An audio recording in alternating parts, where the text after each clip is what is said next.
So, tell me this.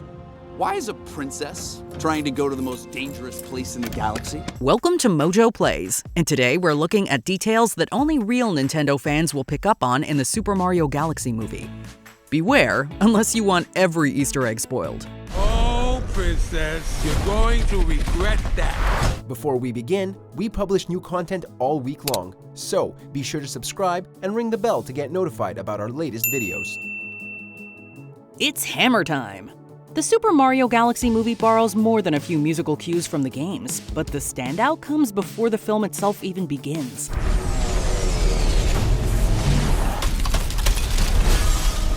As the Illumination logo pops up, the minions find themselves getting into their usual shenanigans. Instead of gearing up for a kart race like in the previous film, the minions cause mayhem set to a familiar tune.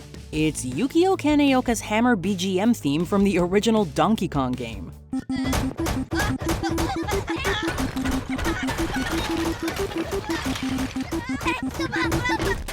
This music could be heard whenever Mario, then known as Jumpman, picked up a hammer, which he used to smash barrels in his way. Super Smash Bros. Fans will know the theme better from the hammer weapon. It's an item that always has opponents running while you become practically unstoppable.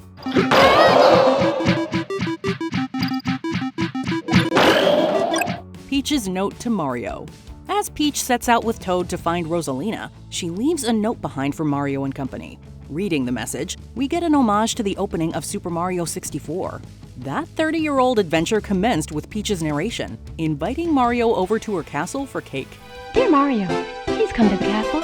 I have baked a cake for you. Of course, he had to jump through a few hoops before getting a slice. Thank you so much for playing my game.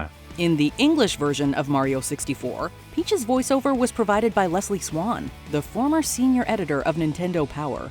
The Super Mario Galaxy movie recreates the opening of that game with Peach's face alongside the note. There's no mention of a cake this time. Although Peach left in such a hurry, we imagine there was no time to bake one. Sincerely, ooh la la, that's a good sign. Inverted pyramid. Catching up with Mario and Luigi, we find the brothers on a plumbing job in the middle of the desert, where there's an upside-down pyramid. You gotta love the logic of this universe. The inverted pyramid is a landmark from the Sand Kingdom in Super Mario Odyssey. Mario and Luigi arrive on motorbikes, similar to the ones that have been customary since Mario Kart Wii.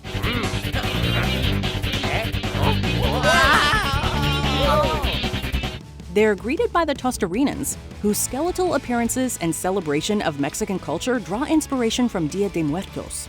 You're here. Now, where's the troubled pipes? Okay. How about pointing? Investigating the plumbing problem, the brothers pick up a new pal in Yoshi. Since they only brought 2 bikes though, Luigi has to double dash it with the green dino. He knows that's my bike, right? Honey Queen. Issa Rae makes a voiceover cameo as the Honey Queen, a giant bee who isn't all that pleased that our heroes drove their castle through her fields. Someone must pay for their crimes. Release them! I shall serve their sentence in their stead. Bowser offers to do jail time on behalf of the others, but he isn't chained up for long. The Honey Queen made her debut in the original Super Mario Galaxy and would resurface in the 2010 sequel. Appearing in the Honey Hive Galaxy and Honey Hop Galaxy, this queen bee is an ally in both games. Sadly, Mario and Luigi don't stick around long enough in the movie to don their bee suits. We guess there was a shortage of bee mushrooms.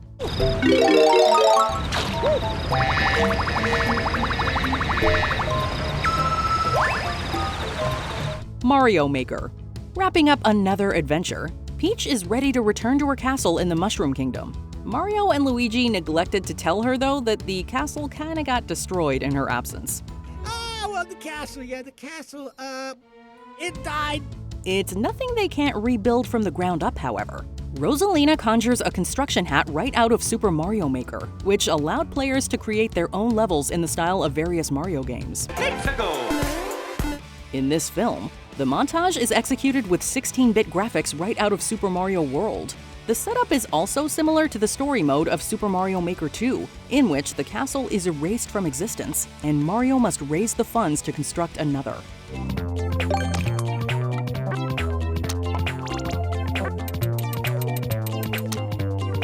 Donkey Kong cameo. Despite playing a significant role in the previous film, the Kongs are mostly absent from the Mario Galaxy movie. Maybe that's because this movie was already pretty crowded and a Kong spin-off is inevitable anyway. Is this what you came for? At least we got a brief Donkey Kong cameo as the newly hatched Yoshi roams through Brooklyn. During this montage, Yoshi encounters DK at a construction site, disturbing the peace just like he did in the 1981 arcade classic.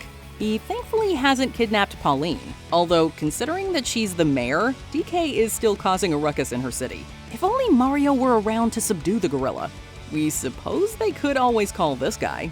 Wahoo! He seems to have jumping experience. Power-ups. Mushrooms and fire flowers were only the beginning. Yes! The Mario Galaxy movie breaks out a few power-ups that deserve a lot more love. Namely, the frog suit from Super Mario Bros. 3. We had to wait until a Mario 2 update for that fan-favorite power-up to make a comeback. Of course, the frog suit shares a few similarities with the penguin suit, which first appeared in New Super Mario Bros. Wii and resurfaces here. During the film's climax, our heroes break open some question blocks, with each getting a different power-up. The titular plumber chooses the drill hat from Super Mario Bros. Wonder. Meanwhile, Luigi picks the cloud power-up while Yoshi is inflated into a blimp, just like in Super Mario Galaxy 2.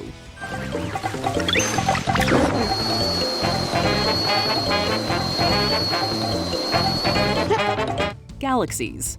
We may not get to see all of the galaxies from the games, but the film covers quite a few.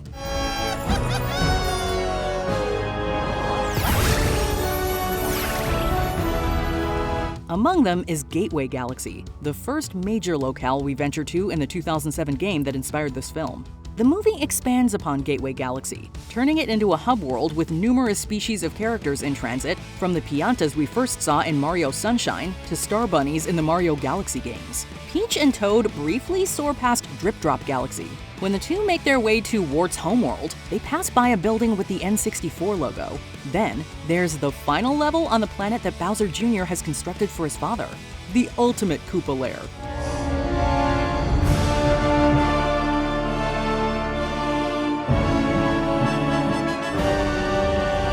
Bowser's bedtime story.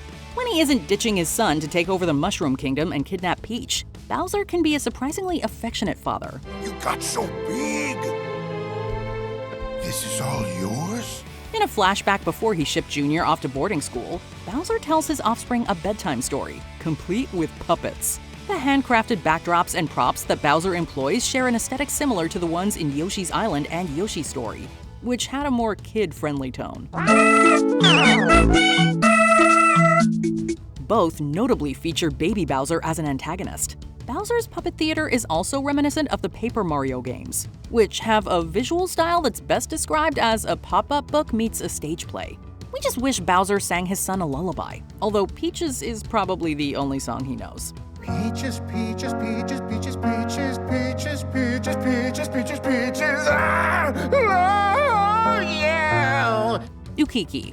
Shortly after arriving at Gateway Galaxy, Toad and Peach take pity on a lost monkey, who fans will recognize as a Ukiki.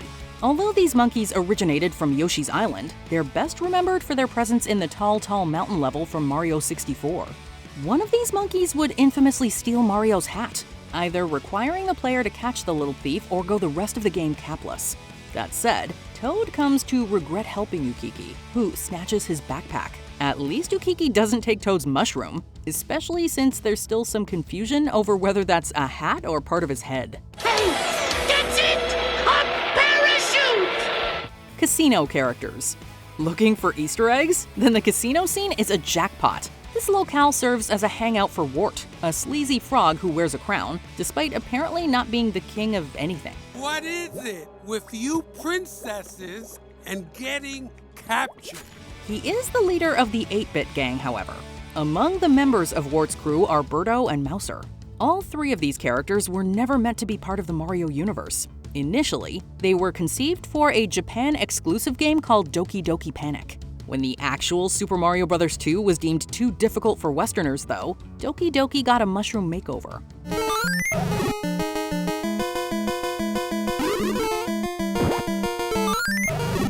In the Mario Galaxy movie, Peach uses her trusty umbrella against Mouser, Birdo, Wart, and the Ninjas, who were also foes in Doki Doki Panic.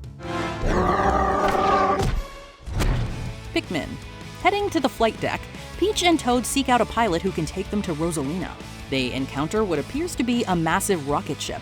Perception is everything, however. Zooming out, we find that the ship is actually tiny, and its occupants are even smaller plant-like creatures known as Pikmin. Although their ship resembles the SS Dolphin, Captain Olimar is nowhere to be found. In a way, he's there in spirit, as it's been said that Olimar's name is an anagram for Mario with an L added. Olimar also has a partner named Louie, whose name is suspiciously close to Luigi. Come on. You're not the scared guy anymore. Yes, I am! People don't change! Nintendo Super Scope. The Super Scope light gun was compatible with several Super Nintendo games, including Yoshi's Safari. So it's only fitting that Yoshi gets to arm himself with the Super Scope, which is blue in the film to further distinguish it from a real gun. The Super Scope also serves a different purpose in the film, being used to de-age Mario, Luigi, and Toad. The green dino thus finds himself playing babysitter, much like he did in Yoshi's Island. Thankfully, the Super Scope comes in handy when Yoshi encounters the T-Rex from Mario Odyssey, shrinking the realistically rendered beast down. Is it just us, or does the de-aged T-Rex look like the version of Yoshi from the live-action Mario movie? Bowser Jr.'s security system. The character models in the film may be closer to their 3D game counterparts, but there are several nods to Mario's pixelated roots. At Peach's birthday party, there's a piñata modeled after the OG King Koopa in 1985's Super Mario Bros.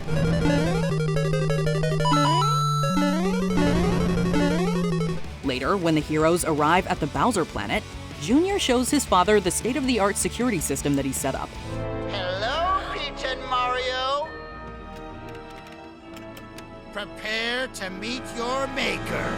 Mario and Peach find themselves running through an obstacle course of moving platforms and lava, which is standard for any final level. Through Bowser Jr.'s security screen, though, Mario, Peach, and their environment are presented in 16-bit fashion. It all boils down to a confrontation against Bowser armed with an axe on a bridge, again going back to the classics. But Bowser is back, and now you feel my fury! Ruined Dragon. Bowser Jr. made his debut in Super Mario Sunshine, armed with a magic paintbrush that allows him to change his appearance. Leave my mama alone, you bad man! He can also use the brush to conjure inky enemies for Mario to battle, although this backfires on Jr. during the climax of the Mario Galaxy movie. Bowser Jr. summons the Ruined Dragon from Super Mario Odyssey. This intimidating purple beast caught many players off guard with its detailed design, standing out from the cartoonier aesthetic we're used to in the Mario games. The Ruined Dragon's presence is equally jarring here, showing Bowser and his son what a real giant reptilian monster looks like. In the name of the Koopas. Junior? Playing with R.O.B. At Gateway Galaxy, the characters seek directions from the definitive 80s robot. R.O.B, or Robotic Operating Buddy, was an accessory for the Nintendo Entertainment System. What's it like to play the Nintendo Entertainment System? While playing with a robotic companion sounds fun, R.O.B was only compatible with 2 games, Gyromite and Stack Up. Both were virtually unplayable due in part to R.O.B's slow maneuvering, assuming you got him to move at all.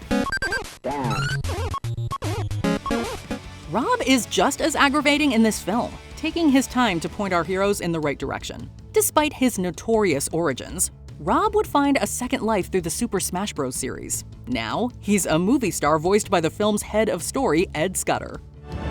She is right over. Versus Mr. Game & Watch.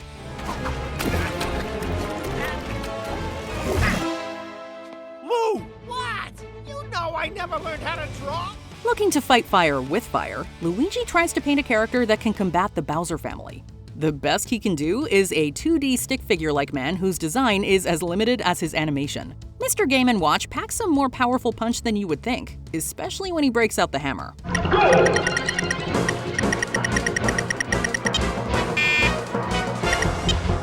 A new generation was introduced to Mr. Game & Watch when he was made a playable character in Super Smash Bros. Melee. He's been a fan favorite fighter ever since. Mr. Game & Watch's history traces back even further than Mario's, though, first appearing in the 1980 game Ball. He's as retro as they come, but there's no school like old school in our book. Ready? Go! Princess Daisy. Mario, I have a great idea. When you see Peach, you should catch up and go, oh. Luigi asks Mario to ask Peach if she has a friend for him. They'll be able to go on a double date soon enough. In a post-credits scene, Ukiki tries to pull another theft at Gateway Galaxy. He once again messes with the wrong princess, but it isn't Peach this time. Well, thank you very much, Your Highness. Daisy traces back to 1989's Super Mario Land on the Game Boy. She's also technically made it to the big screen before, being played by Samantha Mathis in the '93 Mario movie. As much as some like to pretend that film doesn't exist, it was among the earlier instances of Daisy and Luigi being depicted as an item. Come on, Daisy, you know how I feel about you, right? I want to be with you. The pairing became more common when Daisy made an overdue return in 2000's Mario Tennis.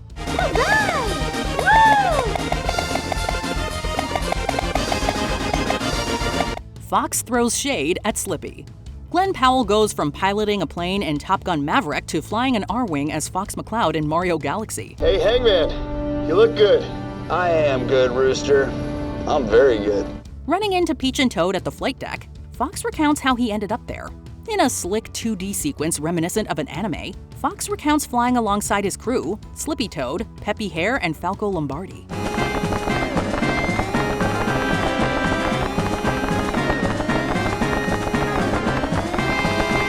Although nobody can do a barrel roll like Fox, he finds himself stranded.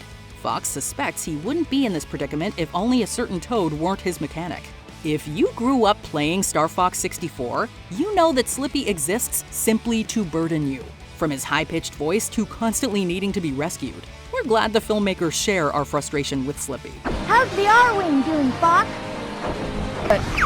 Let's take it to him, Fox! Peach and Roselina's connection. When Princess Roselina made her 2007 debut in the Mario Galaxy game, players couldn't help but notice her resemblance to Princess Peach.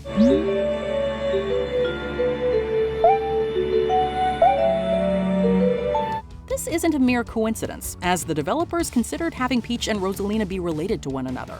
The idea didn't make it into the finished game, however. While Roselina has continued to appear in various Mario titles, her connection to Peach has never been officially canonized. Until now. In the Super Mario Galaxy movie, Peach at last learns her origins. Roselina is her older sister.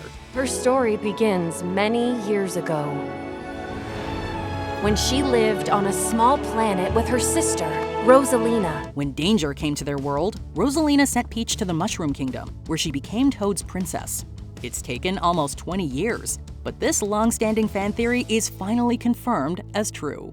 I knew you would come for me. Were there any other details we missed? Let us know in the comments.